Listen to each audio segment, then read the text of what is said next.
Okay, nothing exists except by virtue of disequilibrium. So I found that title well into this talk and totally renamed my course, my talk, By Virtue of Disequilibrium, a big history. So I'm going to start just a little bit with Cronin. This is the influence of working with a historian for so long, and all we did was argue for 5 years whenever we taught it, but he really helped me shape my understanding of the methodology for big history. So we always started our course with this.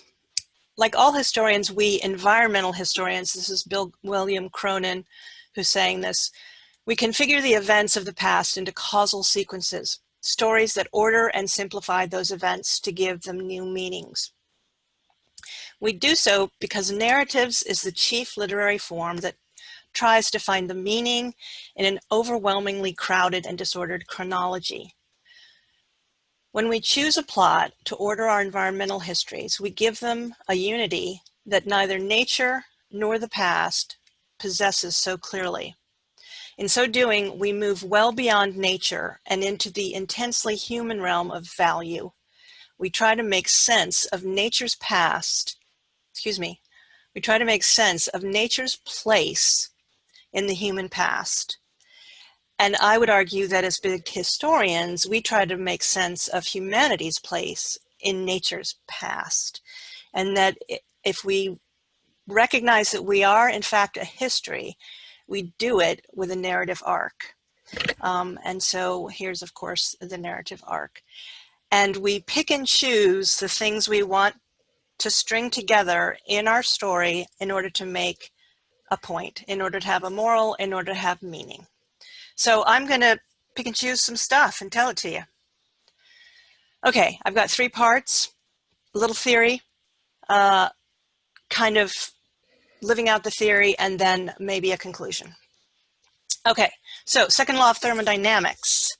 Isolated systems spontaneously evolve towards thermodynamic equilibrium, the state with maximum entropy. We always talk about entropy as being this, thing that just leads to death and cooling and, but what I see in this drive, this spontaneous evolution to equilibrate and create entropy is the engine of complexity.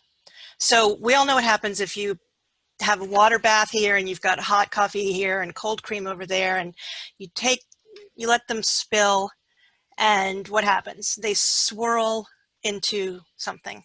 And this is actual work that gets done by the universe in this drive towards equilibrium. So I'm going to make the case that you can look at all the thresholds, and unfortunately I have about 30 of them, and try to look at what is the equilibrium drive that we're trying, that is driving that. So this has been a thought experiment to do that. And, like thought experiments, it may or may not be useful. Okay. All right. So in the field of big history, we have different versions of how many periods we have. David Christian has 9 thresholds. Fred Speer talked about the 3 regimes of cosmos, Earth life. So does Tilliard, Jourdain, and Verdansky's. We've also found out. Eric Chasen had 8 epochs. Tyler, you had 12 levels. And then, the engine of the novelty is described in different ways. Christian calls it collective learning. Speer called it independent constellation. Chasen, of course, increased complexity, and Volk is combogenesis. So I'm going to give you a series of thresholds that essentially has been boiled down into X gives rise to Y, and hopefully it's going to be the disequilibrium that I'm going to talk about. So here we go. I will point out that there are 4 slides in red, which are not disequilibrium at work. It is the fundamental forces, weak force, strong force, gravity, electromagnetism. So, but you know, so this is the story we tell in Big History.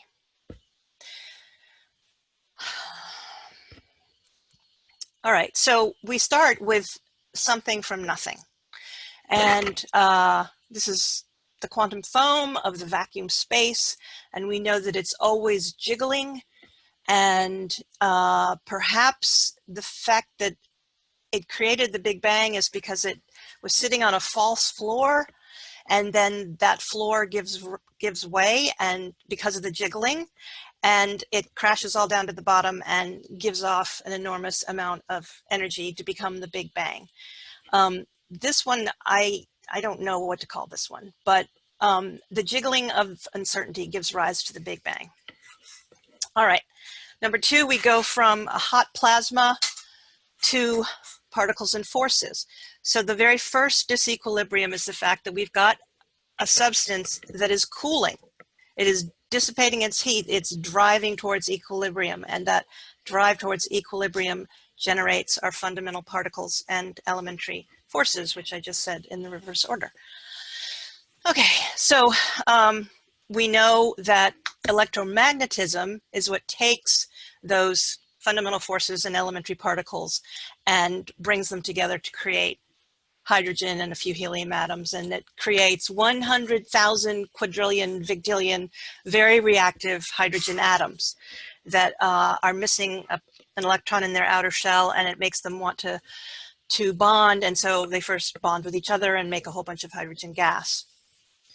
Okay, so from this, so this pattern we all know is the non-homogeneous distribution of hydrogen atoms in the universe, which gives rise, which kickstarts gravity. So gravity takes us to this. Gravitation on spots of matter and spots of void gives rise to this amazing, now that we know about Laniakea and the superclusters of supercluster galaxies, etc., the cosmic web. And so gravity, of course, is a fundamental force. This is not a disequilibrium, but it takes us to the next level. Then when you go from stars inside, you get a rising amount of energy, and that gives rise to, through nucleosynthesis, the first 26 elements inside the belly of a star, and then of course all the heavy ones after. So it's rising heat energy, and that, yeah. Okay, so once you get all the elements, they come born with a need to fill their outer shell, which is what this picture is all about. The periods and the groups in the periodic table. So they become essentially incomplete and wanting to be complete or stable, and that gives rise to molecules. So again, this is a fundamental force and not a disequilibrium, because it's electromagnetism that makes those things come together.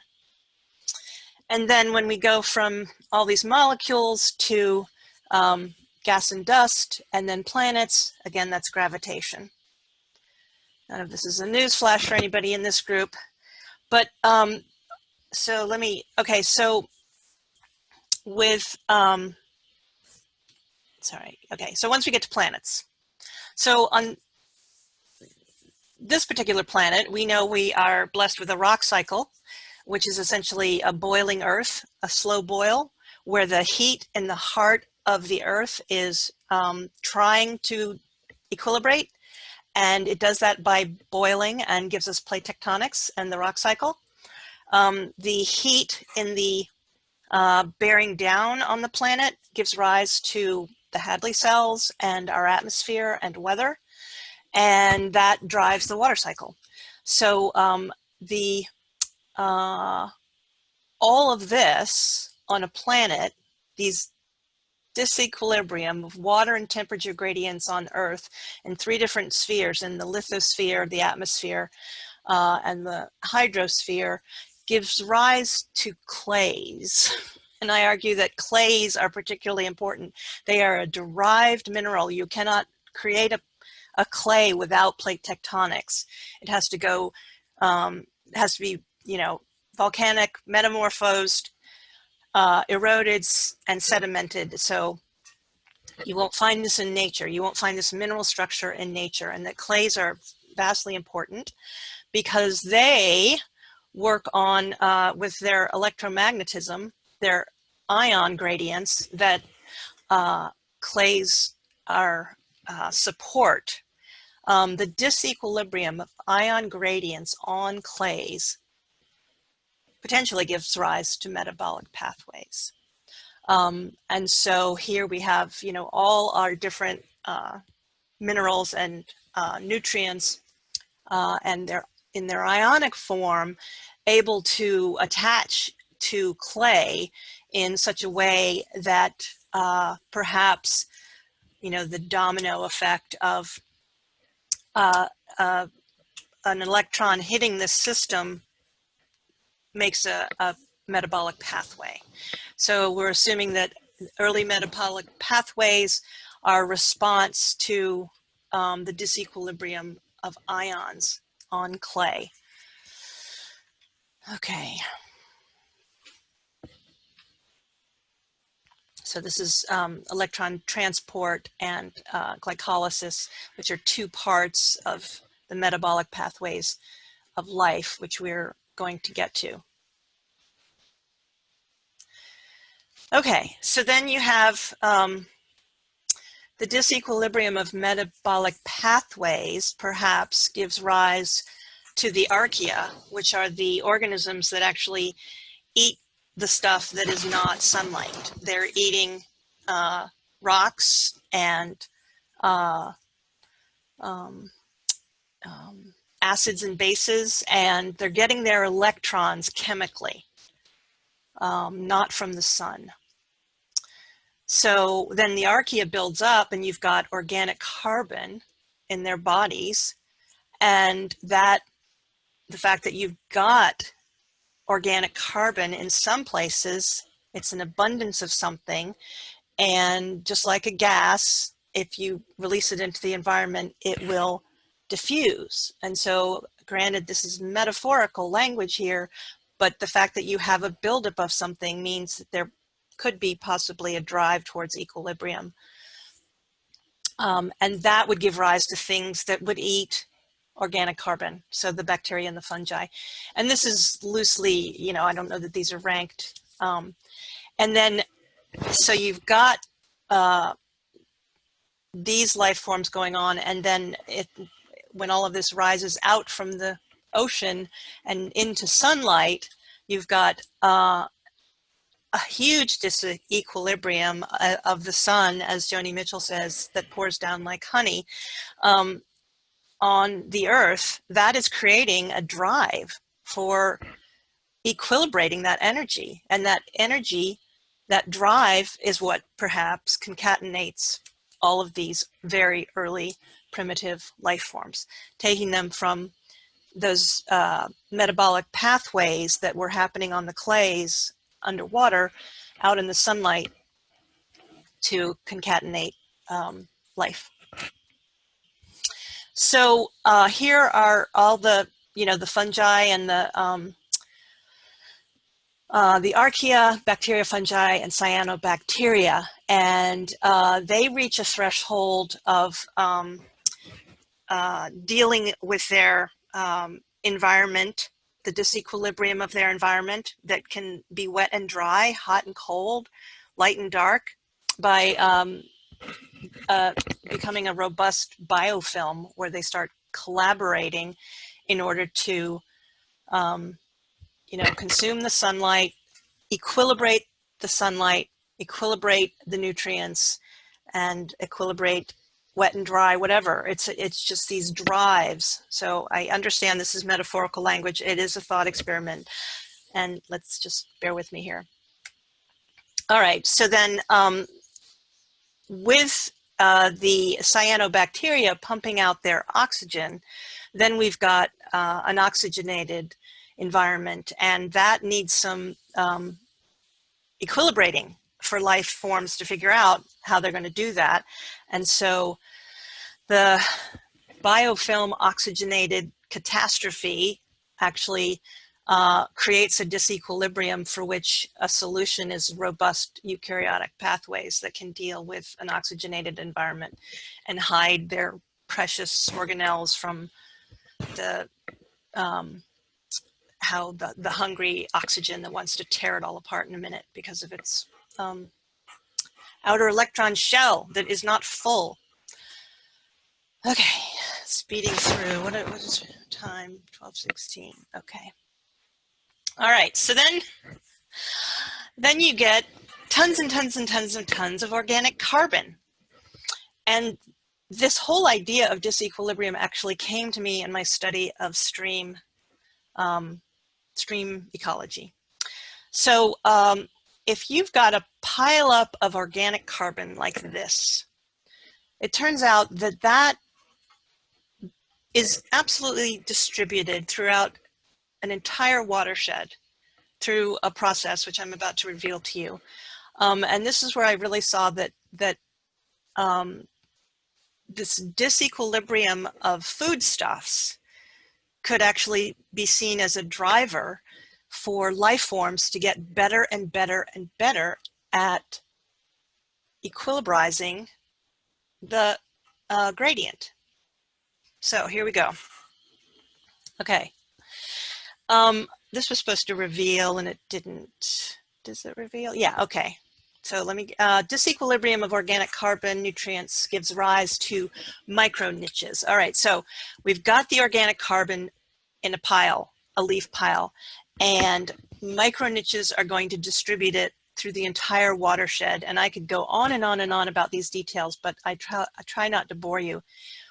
But we've got a headwaters and a midreach, and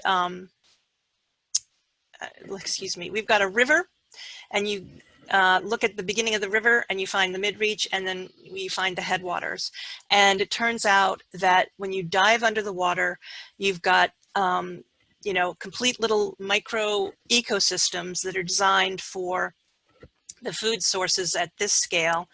And the one that is so fascinating is all these macroinvertebrates that are designed to be shredders or collectors or grazers or predators in this system. And so what you find is that there's a constellation of shredders, collectors, predators, and grazers unique to a sunny, open, warmer water scenario. A different constellation here in the midreach where there's a little bit of sun, so there are a few grazers, but there's beginning to be more collectors.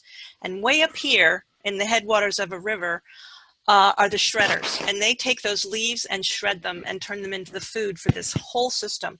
So these are all the little shredders. So I geek out on this stuff, and it turns out that this is called the river continuum concept, that you can think of a watershed like almost an organism, and if you cut off its headwaters, you're cutting off its head, and that these are finely tuned and to spiral the nutrients downstream. And so, you know, the intuition of this came, this is the drive to equilibrium that is driving the system, and therefore you can talk about progress in terms of how the drive is to do this better and quicker and faster. So then disequilibrium of micro niches gives rise to macro niches. Okay, and this is another thing that, let me just do the whole picture here. So niches, as we saw with the shredders and the collectors and the predators, can actually be seen as a driver of morphology. That this drive to equilibrium and this drive to get this carbon equilibrated and dispersed actually develops niches which shape morphology. So you can see what happens with the birds. You've got the sand fleas in dry top of the sand, down low in the sand. You've got coming up from beneath. You've got the diving. You've got the scooping. So that this niche begins to shape our morphologies to become more clever at distributing this carbon. And then you see this, this is obviously seen in the convergent evolution on morphology when you compare placental mammals to marsupials, and that you've got a resource here. You've got, grubs underneath the soil, and you come up with a mole in, Australia and the rest of the continents. So this idea that the drive to equilibrium can shape animals at clever ways, and perhaps better and better ways of doing this work. And then now we're discovering that it's not as hard as, it's not as random as we think, with this the notion of evo-devo, that really you can take a whale, that all of these things can be created not necessarily randomly, but with epigenes. And you can make, a bat wing become a lion bone based on how long the switches of the epigenes are allowed to run, if that makes sense, if you're familiar with your evo-devo concepts. So disequilibrium of niches gives rise to predictable morphology. Here's another one. Disequilibrium of niches gives rise to predictable innovations. So, quick summary here of what I'm trying to say is that if you look at life in the ocean and life on land as like two separate planets in terms of what you're trying to do, which is be a better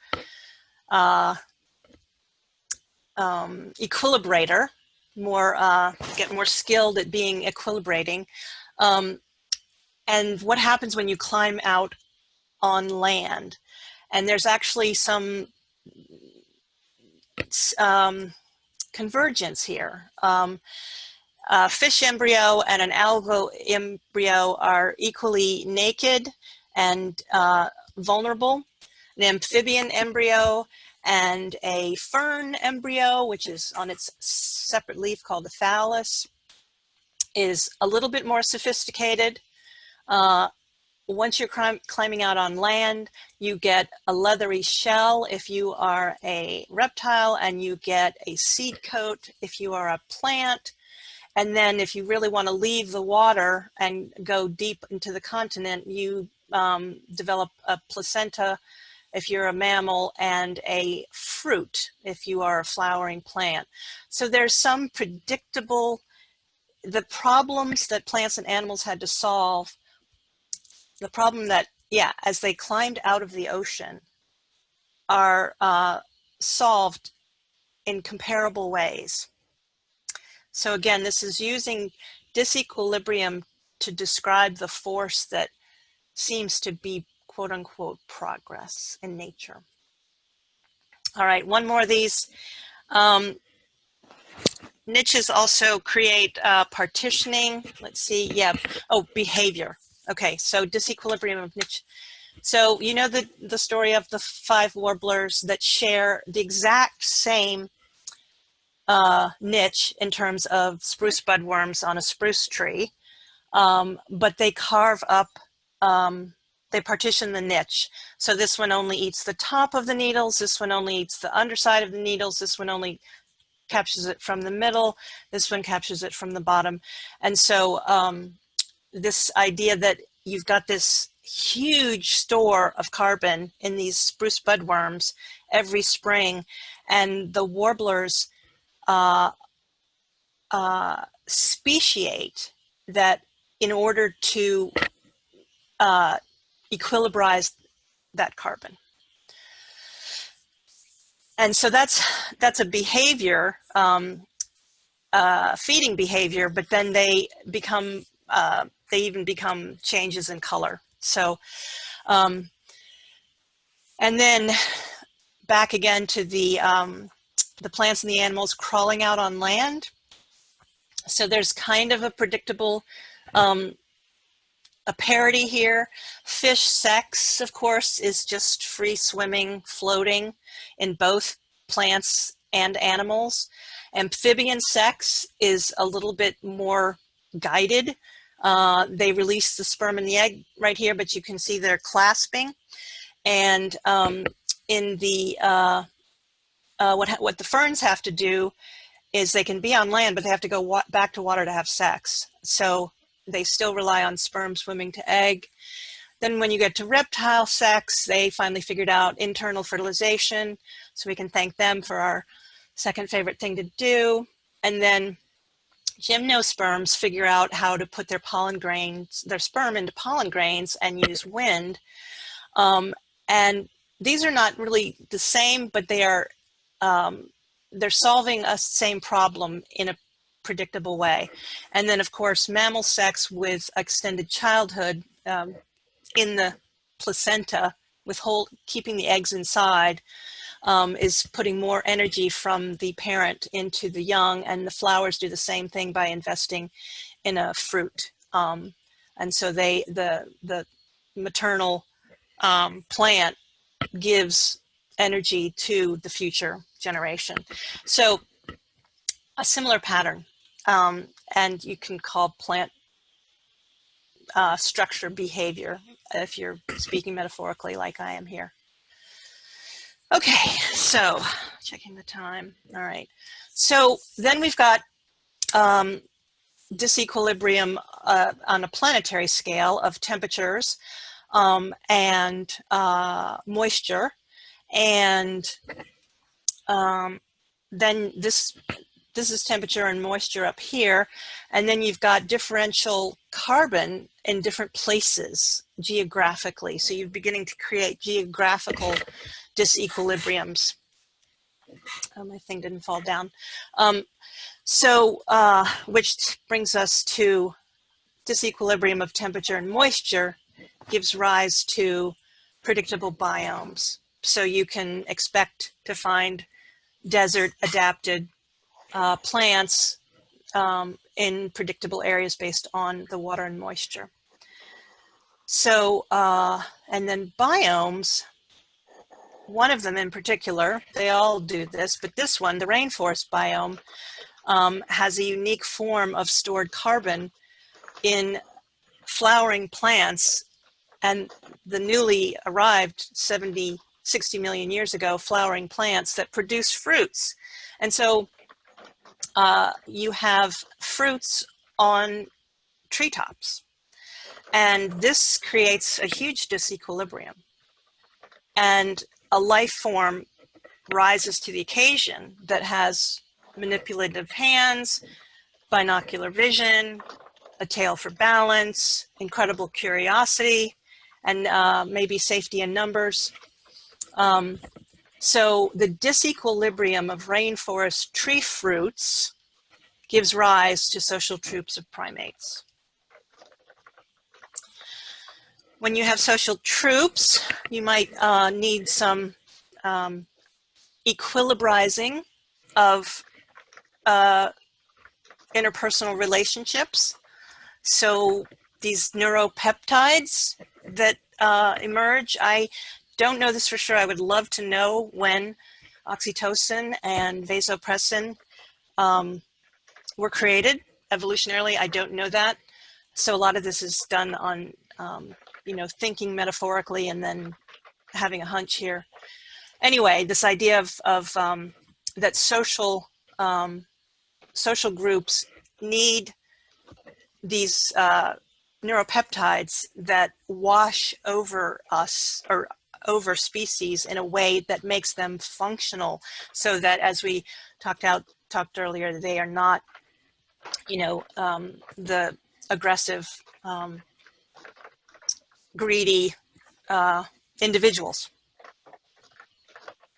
All right, now this is a discontinuity. There's no connection really between neuropeptides and climate, but here we are on planet Earth with troops of social groups, of social primates, and climate starts increasing. This is a funny graph because this is old and we're moving in this direction. But climate change, the amount of range in the climate instability increases. And you see the beginning of... Lucy, you've got about 10 minutes. Thank you. You see, you know, the walking, the tool making, the caves start happening in stable climates. So disequilibrium of the climate gives rise to homonyms. You know, that's a stretch, but that's, I'm trying it on. It's a thought experiment. All right. And then disequilibrium of homonyms, essentially, you know, you've got now abilities. You've got abilities within these. You've got grasping hands. You've got curiosity, and the climate has changed, so you've become bipedal, and you become niche constructors. So the niche actually of the human species gets kind of erased by their capability, and they are no longer restricted to the rainforest. They can move out across the globe, which of course they do. And then with the disequilibrium of a niche construction gives rise to fire and phonemes. So these are two powerful tools. Fire, of course, cooks food, which ends up changing the structure of the mouth and gives us less strength in our jaws and more finesse in our tongue, so that we can use fricatives and sibilants to make utterances that are very useful at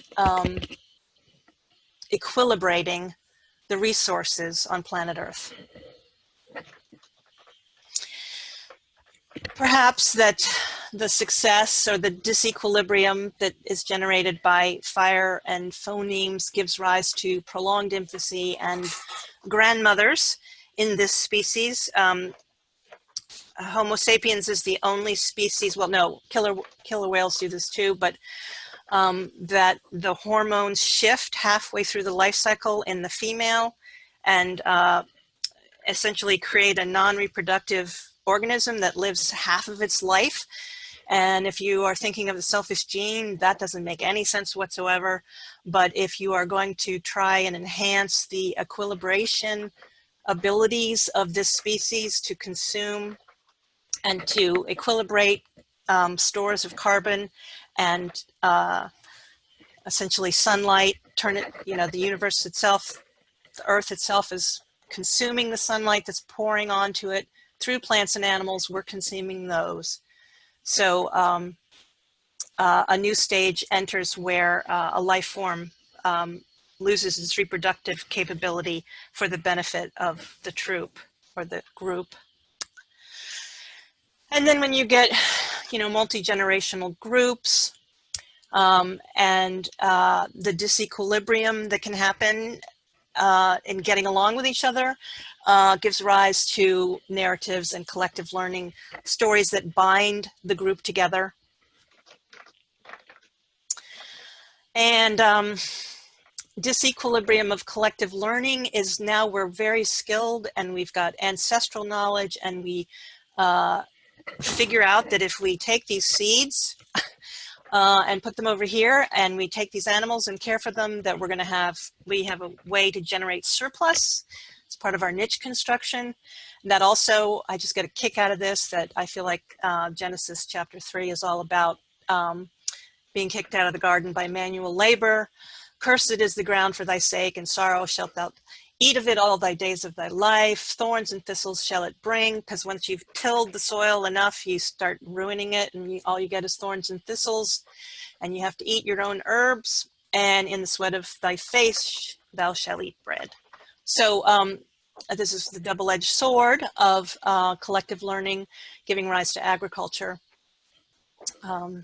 And surplus. Now there's always been surplus, but now there's surplus within one species and among one species.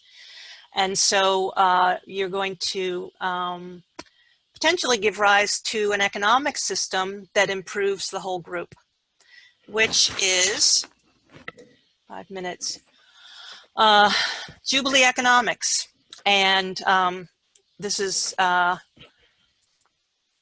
think I'm going to skip the details, but looking up Jubilee economics is an interesting way to essentially give rise to all boats and prevent the rich from getting richer and the poor from getting poorer. So we had systems, we have this ancient wisdom within our groups of how we can be in an agricultural setting and have surplus and do it properly.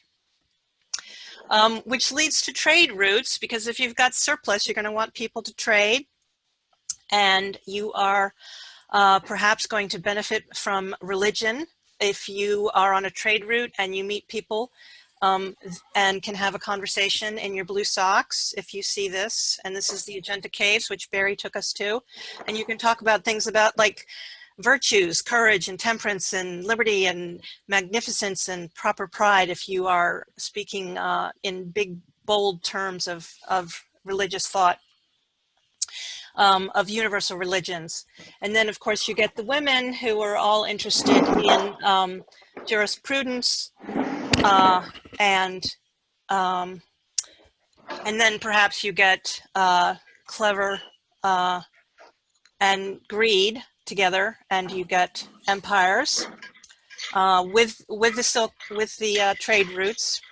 Somebody is doing their dishes with their mic on. I don't know who that is, but anyway, which empires can, of course, go to collapse, and collapse can give rise to enlightenment, and enlightenment can give rise to progress, and progress can give rise to progressive greed, and progressive greed can give rise to dystopia, and so the disequilibrium of dystopias, which we're facing now, could perhaps give rise to working with the disequilibrium inside ourselves, so that self-mastery of that disequilibrium inside of ourselves could give rise to becoming good ancestors.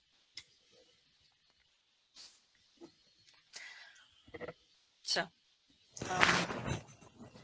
I actually, oh, am I over?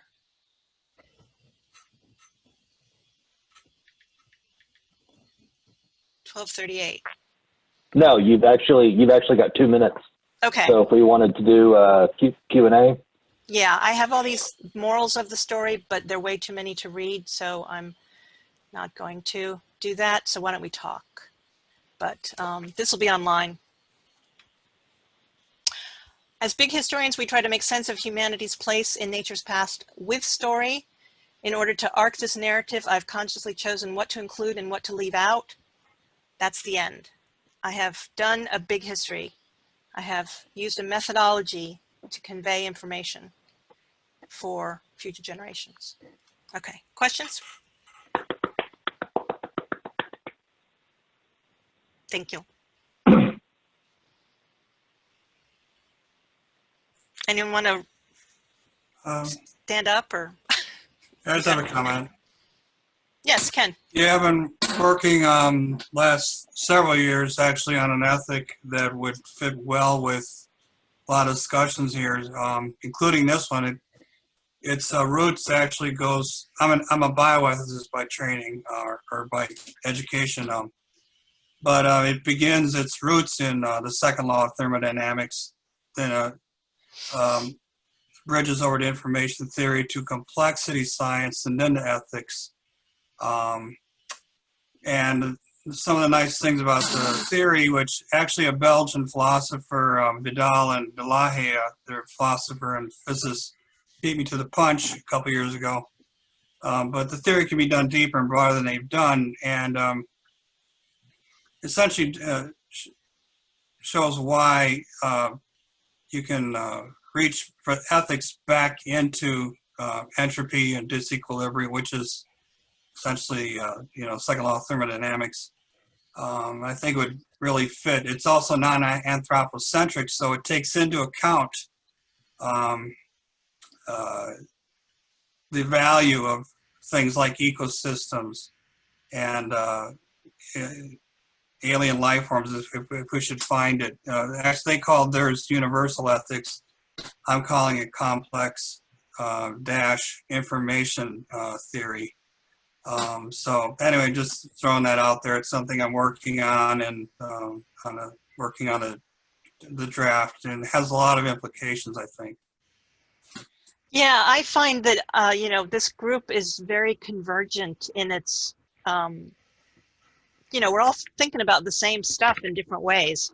So, and we got to get it out there. We got to get this course or book or something that's going to change the world here.